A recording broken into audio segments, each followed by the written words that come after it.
అధికారులు, రాజకీయ పార్టీలు సమన్వయంతో పనిచేస్తే నాణ్యమైన, విశ్వసనీయమైన తుది ఓటర్ల జాబితా సిద్ధమవుతుందని తూర్పుగోదావరి జిల్లా ఓటర్ జాబితా పరిశీలకులు మాధవిలత అన్నారు. తూర్పుగోదావరి జిల్లా ఓటర్ జాబితా పరిశీలకులుగా ఆంధ్రప్రదేశ్ రాష్ట్ర రైతు బజార్ల chief executive officer K Madhavi Latha మొదటి పర్యటన సందర్భంగా గురువారం రాజమహేంద్రవరం కలెక్టరేట్ పీజీఆర్ఎస్ సమావేశ మందిరంలో జిల్లాకు చెందిన రాజకీయ పార్టీల ప్రతినిధులు, నియోజకవర్గాల ఎలక్టోరల్ నమోదు అధికారులు, ఈఆర్ఓలు, ఏఈఆర్ఓలు, బిఎల్ఓలు, సూపర్వైజర్లు, బిఎల్ఓలతో సమీక్ష సమావేశం నిర్వహించారు.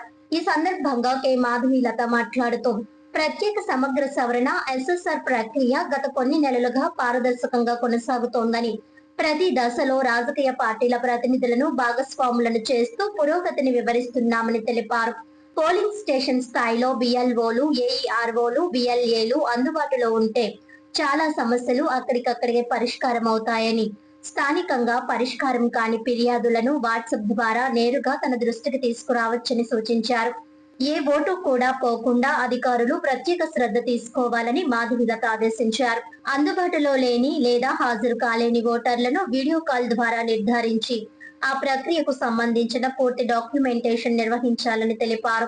ప్రతి నోటీస్, క్లెయిమ్ కు ప్రత్యేక ఫైల్ తప్పనిసరిగా నిర్వహించాలని, నోటీస్ డెలివరీ, అంగీకార పత్రాలు, విచారణలో సమర్పించిన పత్రాలు, వర్చువల్ విచారణ స్క్రీన్ షాట్ల ప్రింట్ లో భద్రపరచాలని చెప్పారు. నోటీసులను వేగంగా పరిష్కరించడంతో పాటు క్లెయిమ్ వచ్చిన వెంటనే తదుపరి స్థాయికి అసైన్ చేయడం ద్వారా అవి ప్రాసెస్ లోకి వస్తాయని వివరించారు. రాజానగరం సిటీ, రూరల్, రాజానగరం మాత్రమే కాకుండా గోపాలపురం, కొవ్వూరు నియోజకవర్గాల్లో కూడా ఎక్కువ నోటీసులు నమోదైన నేపథ్యంలో కారణాలను క్షుణ్ణంగా పరిశీలించాలని అధికారులకు మాధవీలత సూచించారు. జిల్లా కలెక్టర్ కీర్తి చేకూరి మాట్లాడుతూ ఈఆర్ఓలు పరిష్కరించిన నోటీసులు, క్లెయిమ్లు క్వాలిటీ చెక్ కోసం కలెక్టరేట్ లో ప్రత్యేక ఏర్పాటు చేసినట్లు తెలిపారు. చెక్ లిస్ట్ పాటించకుండా విచారణ ముగించడం లేదా హియరింగ్ ను తిరస్కరించడం జరగకుండా అధికారులు ప్రతి అంశాన్ని క్షుణ్ణంగా పరిశీలించి పరిష్కరిస్తున్నామని స్పష్టం చేశారు.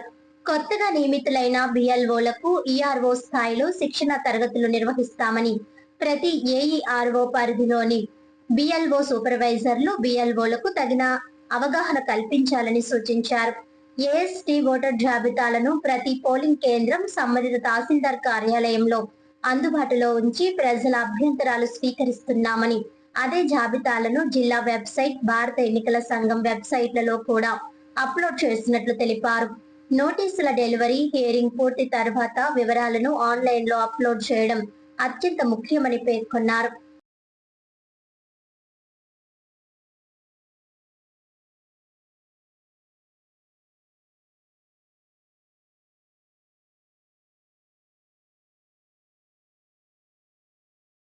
ఎస్ఐఆర్ అనేది జరుగుతూ ఉంది. It is a special intensive revision అనేది జరుగుతూ ఉంది. అయితే ఈ ప్రక్రియ అనేది మనకి గత కొన్ని నెలల నుంచి జరుగుతూ ఉంది. మీరందరూ కూడా కలెక్టర్ గారు కూడా ఎక్స్ప్లెయిన్ చేశారు. ప్రతిసారి కూడా పొలిటికల్ వాళ్ళని ఇన్వాల్వ్ చేస్తూ ప్రతి స్టెప్లో ఏం జరుగుతూ ఉంది అనేది ట్రాన్స్పరెంట్గా వారందరికీ కూడా తెలియచేశామని చెప్పారు. సో ఈ సందర్భంగా ముఖ్యంగా నేను చెప్పేది ఏంటి అంటే, పొలిటికల్ వాళ్ళు ఎవ్రీడే ఇన్వాల్వ్ అవుతే, ఎలాగైతే మీరు బిఎల్ఓస్, ఏఈఆర్ఓస్ కంటిన్యూస్గా ప్రజెంట్ ఉండాలి అనుకుంటున్నారో, సేమ్ టైం మీ బిఎల్ఏస్ కూడా సైమల్టేనియస్గా వాళ్ళతో పాటు పోలింగ్ స్టేషన్లో ఉంటే చాలా సమస్యలు పోలింగ్ స్టేషన్ పరిధిలోనే మనకి పరిష్కారం అవుతాయి. అట్ ద సేమ్ టైం ఏది ఉన్నా కూడా ఇమ్మీడియట్గా మీరు మా దృష్టికి, ఇక్కడ మీకు అందరూ అవైలబుల్గా ఉన్నారు అప్ టు కలెక్టర్ లెవెల్, ఆర్ఎల్స్ మీరు నా దృష్టికి తీసుకొని రావాలన్నా కూడా నా ఫోన్ నెంబర్ మీ దగ్గర ఉంది కాబట్టి any time you can WhatsApp any complaint అది ఉన్నా కూడా మాకు తెలియచేయండి.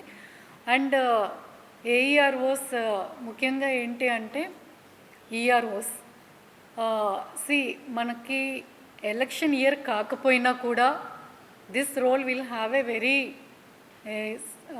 మోర్ శాంక్టిటీ అనేది దీనికి ఉండాలి. బికాస్ మనకి మీరు ఇప్పుడు చూసారు ఏఎస్డి లిస్ట్ మనకి ఎక్కువ ఉంది అంటే ప్యూరిఫికేషన్ ఇంకా మైన్యూట్ లెవెల్లో జరిగింది. Because we could not be able to give the enumeration forms కానీ అప్పుడు వాళ్ళ అవైలబిలిటీ కానీ లేరు. సో ఇప్పుడు మనం క్లెయిమ్స్ ఎంత బాగా రిసీవ్ చేసుకుంటాము, ఈ నోటీసెస్ ఎంత బాగా డిస్పోజ్ చేస్తాము అనే దాని మీద మనకి ఫ్యూచర్ ఫైనల్ రోల్ వచ్చినప్పుడు ప్యూరిటీ ఆఫ్ ది రోల్ బాగుంటుంది. కాబట్టి జాగ్రత్తగా నోటీసెస్ డిస్పోజ్ చేసుకుంటూ simultaneously claims also should be disposed. కొన్ని నేను చూసాను అన్ప్రాసెస్డ్ ఎక్కువ ఉంటా ఉన్నాయి. బట్ అన్ప్రాసెస్డ్ అనేది మనకి క్లెయిమ్ వస్తూనే you can assign it to the next level. మనకేంటి నెక్స్ట్ లెవెల్కి అసైన్ చేస్తూనే అది అన్ప్రాసెస్ నుంచి ప్రాసెస్లోకి వెళ్ళిపోతుంది. సో దెన్ వాళ్ళ లెవెల్కి వెళ్ళిపోయాక then you will have the statutory time to dispose of. So అది చేసుకుంటూ ప్రాపర్గా చేయండి. And for each and every claim and for each and every notice ఒక ఫైల్ పెట్టండి.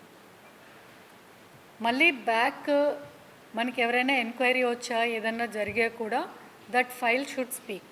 సో నోటీస్ వాళ్ళకి డెలివరీ చేసింది, అక్నాలెడ్జ్మెంట్, హీరింగ్ రోజు చేసిన వాళ్ళ దగ్గర తీసుకున్న డాక్యుమెంట్స్, ఎవ్రీథింగ్ ఇందాక చెప్పారు collector.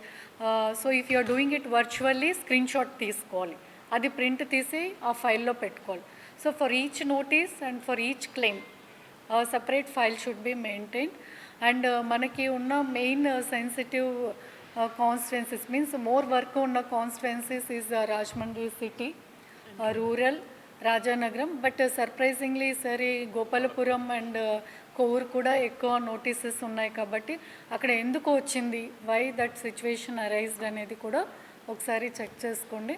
So for all of us the main agenda should be మనము 3rd అక్టోబరే కదా ఫైనల్ పబ్లికేషన్.